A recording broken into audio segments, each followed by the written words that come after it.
ಈ ಹಿಂದೆ ಕೂಡ 2 ಸುದ್ದಿಯನ್ನು ಮಾಡಿದ್ದೀವಿ ರಾಮ್ ತೀರ್ಥದ ಬಗ್ಗೆ. ಏನಂದ್ರೆ ದಿನಾಂಕ 3 ಫೆಬ್ರವರಿ 2026ರಂದು ಬೆಟ್ಸೂರು ಗ್ರಾಮ ಪಂಚಾಯತಿಗೆ ಬಂದಿದ್ದೇವೆ. ಇಲ್ಲಿ ಗ್ರಾಮಸ್ಥರು ಅಡಿಯಪ್ಪ ಕಲ್ಲೂರು ಒಂದು ಏನಂದ್ರೆ ಕೆಲವೊಬ್ಬರು ಹೇಳ್ತಾ ಇದ್ದಾರೆ ಬೆಟ್ಸೂರು ಗ್ರಾಮ ಪಂಚಾಯತಿ ರಾಮ್ ತೀರ್ಥದ್ದು ಆಲ್ರೆಡಿ ಟೆಂಡರ್ ಮುಗಿದಿದೆ ಅಂತ. ಸರ್ ಟೆಂಡರ್ ನಾವು ಕರಿ ವಿಚಾರ ಎಲ್ಲ ಐತ್ರಿ.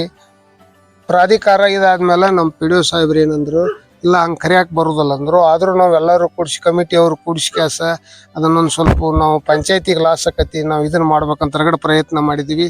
ಅದಕ್ಕೆ ನಮ್ಮ ಪಂಚಾಯತಿ PDO ಅವರು ಟೆಂಡರ್ ಕರಿಯಾಕೆ ನನ್ನ ಕಡೆ ಬರೋದಿಲ್ಲ, ನಾನು ಕೂಲೆ ಅಂದ್ರೆ ಅವ್ರನ್ನ ಇಳಿಸೋ ವ್ಯವಸ್ಥೆ ಮಾಡಿದ್ದೀವಿ ರೀ. ಯಾರನ್ನ ಬೀಡದಾರನಷ್ಟೂರ್ನು ಅವ್ರನ್ನ ತೆರವುಗೊಳಿಸೋದು ಅಂದ್ಕೂಲಿ ಅವ್ರನ್ನ ಕರಿಸಿ ಕ್ಯಾಸ ಹೇಳಿ ಅದು ಅಂಗಡಿಗಳನ್ನೆಲ್ಲ ಮುಚ್ಚಿಸಿ ಕ್ಯಾಸ ಚಾವಿ ಹಾಕ್ಕೊಂಡ ಅದನ್ನೆಲ್ಲ ತೆರವುಗೊಳಿಸಿ ಪೊಲೀಸ್ ಅಲ್ಲಿ ಗದ್ದಲಾಗಬಾರ್ದಂತೆ ಪೊಲೀಸ್ ಸ್ಟೇಷನ್ಗೆ ಹೋಗಿ 1ನೇ ತಾರೀಕಿಗೆ ಗ್ರಾಮಸ್ಥರು ಸಂಬಂಧಪಟ್ಟ ಪೊಲೀಸ್ ಸ್ಟೇಷನ್ಗೆ ಅರ್ಜಿಯನ್ನ ಕೊಟ್ಟಿದ್ದಾರೆ.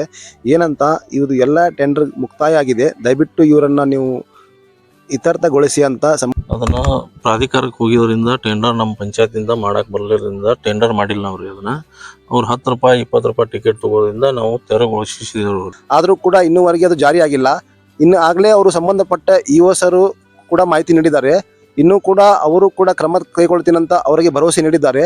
ಇದನ್ನ ಎಲ್ಲಿಗೆ ನಿಲ್ಲತ್ತೆ ಅಂತ ಮುಂದಿನ ದಿನಗಳಲ್ಲಿ ಕಾದು ನೋಡೋಣ. ಸಂಬಂಧಪಟ್ಟ ಇಲಾಖೆಗೆ ವಿಜಯನಾರಾಯಣ ಕನ್ನಡ ನೇರ ಎಚ್ಚರಿಕೆ. ಧನ್ಯವಾದಗಳು ವೀಕ್ಷಕರೇ.